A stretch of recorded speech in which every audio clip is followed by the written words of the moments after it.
Hello again, my name is Dr. Jacob Gran, and in this video we will learn about the third and final fundamental voice-leading dissonance in Western music, the dissonant suspension.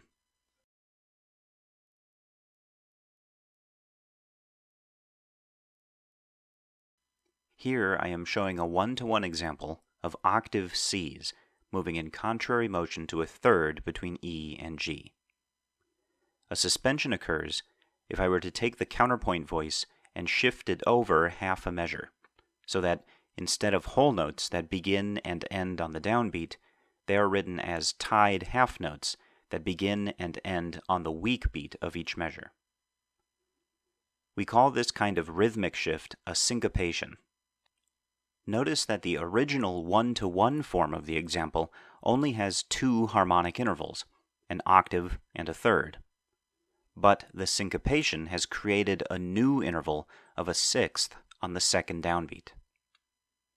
That new harmonic interval is called a suspension. And in this case, because it is a consonant interval, we will call it a consonant suspension. In our exercises, we will be using syncopation to create suspensions, but suspensions can be formed in other ways as well. Rather than shifting a melodic line over, a composer may instead lengthen the duration of one of the tones of their composition, so that it encroaches onto the time span of the next harmonic interval. Suspensions can also be formed by simply repeating a tone before moving on to the next one. This is the reason why tone repetitions were not permitted in our 2-to-1 exercises. Like I said though, for our counterpoint exercises, we are only going to focus on suspensions that arise through syncopation.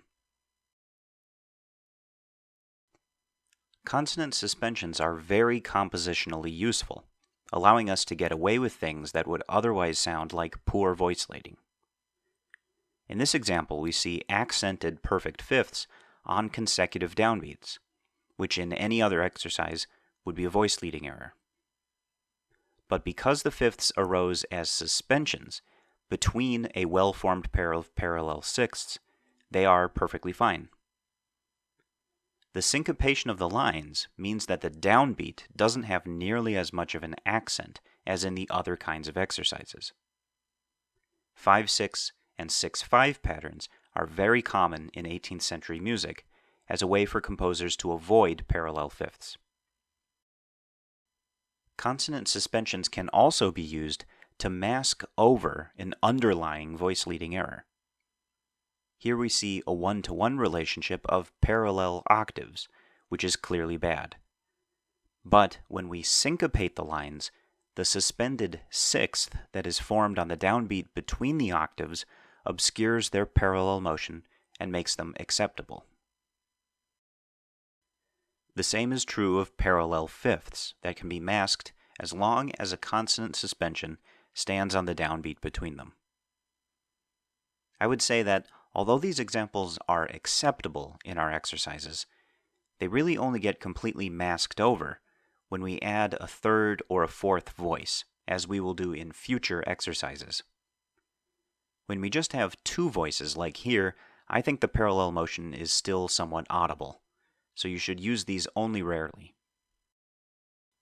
Syncopation may also be used to form dissonant intervals. Here we see a fifth between C and G, moving to a third between D and F. This forms a dissonant suspension of a fourth on the downbeat. When we form dissonant suspensions, we will place a dash between the dissonant interval and the consonance that follows, to show that the dissonance conceptually depends upon the following consonants. There are two rules that must be followed when we form dissonant intervals with our suspensions. First, the counterpoint note must be prepared as a consonance on the previous upbeat. That would be the consonant fifth in this example. Second, the dissonance must resolve down by step to a consonance on the subsequent upbeat. In real music, suspension dissonances may be resolved in other ways, but for the sake of our exercises, we will always resolve down by step. Here we see an example of a 4-3 suspension. but the other most common dissonant suspensions that we will be using are the 7-6 suspension and the 11-10 suspension. These are the best dissonant suspensions when composing above a given melody because they resolve to imperfect consonances. Dissonant suspensions that resolve to a perfect consonance are possible, but much less useful than the others. Here we see an example of a 9-8 suspension. This suspension has a harsher sound and is less satisfying because it anticipates the tone of resolution in the other voice. We should also be careful with our 9-8 suspensions not to accidentally form parallel octaves. Consecutive octaves with a consonant suspension between them are acceptable, but the dissonant 9-8 does not mask the parallel motion nearly as effectively. 2-1 suspensions are also possible, but definitely not very appealing for the same reasons. When composing a counterpoint below a given melody, the best dissonant suspensions to use are the 2-3 suspension, 4-5 suspension, and the 9-10 suspension. And, like before, we should have a preference for the 2-3 and 9-10 suspensions because they resolve to imperfect consonances. The 7-8 suspension in a lower voice sounds very harsh and should be completely avoided. Most counterpoint textbooks disagree with one another about the details of other kinds of dissonant suspensions, but they pretty much all agree that the 7-8 suspension in a lower voice sounds so bad that it should be considered an error. In the second to last measures of our cadences, we are going to use the 7-6 suspension when writing above the Cantus Firmus, and 2-3 suspension when composing below. At the end of this video, we will see an example of Mozart using a different cadence formula borrowed from 2-1 exercises. But that's because he worked himself into a jam in that example, and so he needed to get creative. We are going to limit ourselves to just these two cadence formulas. Before moving on, I want to point out the compositional purpose of dissonant suspensions. Yes, we are allowed to use them, but why should we? Why are they useful? Dissonant suspensions motivate passages of difficult voice leading. In this example, we see a pretty standard two-voice cadence in the Dorian mode. The leading tone doesn't need any extra motivation to resolve upwards to the tonic. It wants to do that anyway. We know from our studies of melodic fluency that scale degree 7 has a high energy state compared to the stable scale degree 1. But why should scale degree 1 move to the much less stable scale degree 7 in the first place? Especially if we are in a mode that features a chromatically raised leading tone, the sudden jump in tension runs the risk of sounding as if it came out of nowhere. A dissonant suspension placed here would turn scale degree 1 into a local dissonance, and its motion down by step to scale degree 7 would actually sound like a decrease in tension rather than an increase. That is what I meant by saying that dissonant suspensions can be used to motivate difficult voice leading.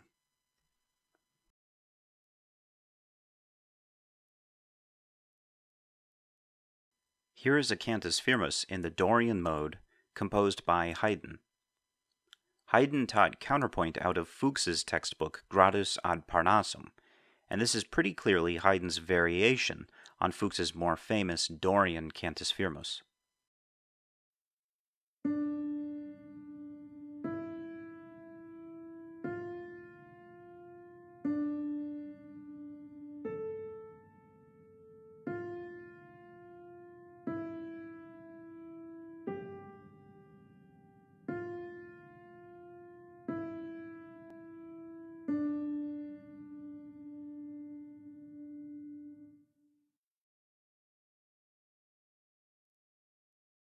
And here is Beethoven's syncopated countermelody.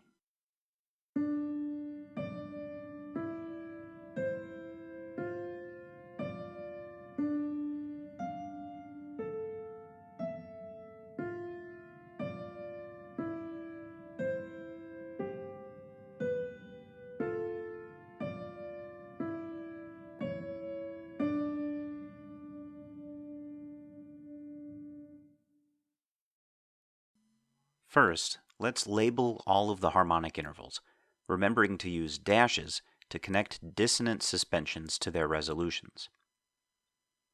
Beethoven's exercise is excellent, not just because he follows all the rules, but because his counterpoint is a well-formed melody on its own in terms of melodic fluency, and because he manages to include a variety of the available dissonances, both 7/6 and 4/3, and he doesn't overuse too many of them in direct succession, which is a frequent problem in suspension exercises. Notice in this measure that Beethoven breaks the syncopation pattern. Instead of suspending the note B into the next measure, he moves directly by step onto the next downbeat. We are allowed to break the chain of syncopations once, or at most twice, in our exercises, in order to halt the descent of our countermelody, improve the melodic line, or avoid a voice leading error. We can understand why Beethoven had to break the syncopation pattern at this moment when we consider what would have happened if he had continued it. The problem is that dissonant suspensions must always resolve down by step, and so Beethoven would have been stuck with a countermelody that just keeps descending downwards with two more 4/3 suspensions, and the counterpoint would be forced to end without melodic closure on scale degree 1. In general, once you board the train of dissonant suspensions, there are no opportunities to get off, unless you happen to run into a consonant suspension. Notice that the only times that Beethoven's melody ascends is immediately after a consonant suspension.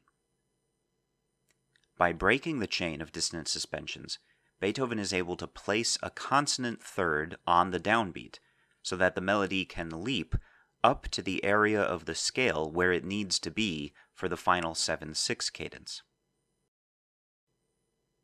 You might also have wondered, if Beethoven knew that he needed to arrive at this particular cadence, couldn't he have composed backwards from the ending and have avoided breaking the syncopation pattern in that way? That is good thinking.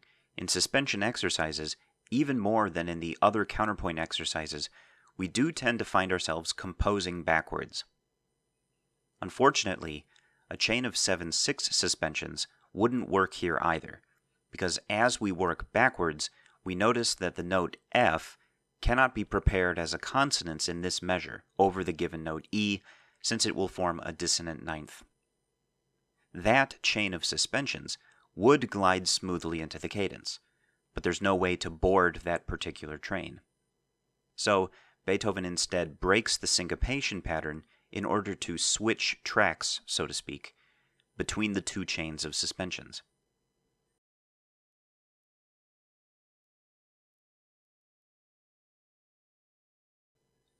Just like in the other videos, I want you to practice composing suspension exercises using this example by Beethoven as a model. You can use any of the Cantus Firmi that I showed in the earlier videos, and remember to compose an exercise above and below one major and one minor given melody. Practice audiating the exercise in your head, as suspensions offer a very important opportunity to internalize the quality of dissonant intervals. Instead of an analytic diagram for these exercises, try converting them into a rhythmic reduction. That means simply unshifting the syncopations back into a one-to-one alignment with the given melody.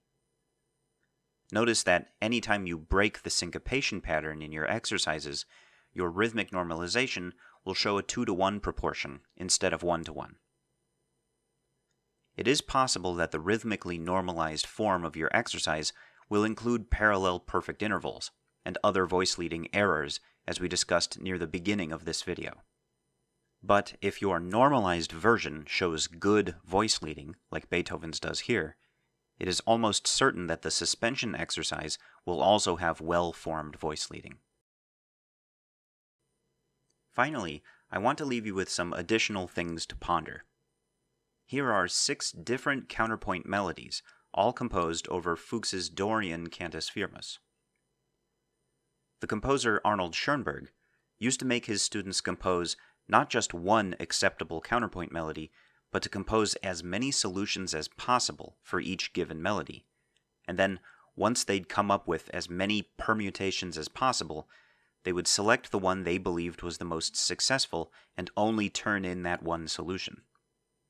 These 6 melodies are probably not every possible permutation for this Cantus Firmus, but which of them, in your opinion, is the best solution, and why?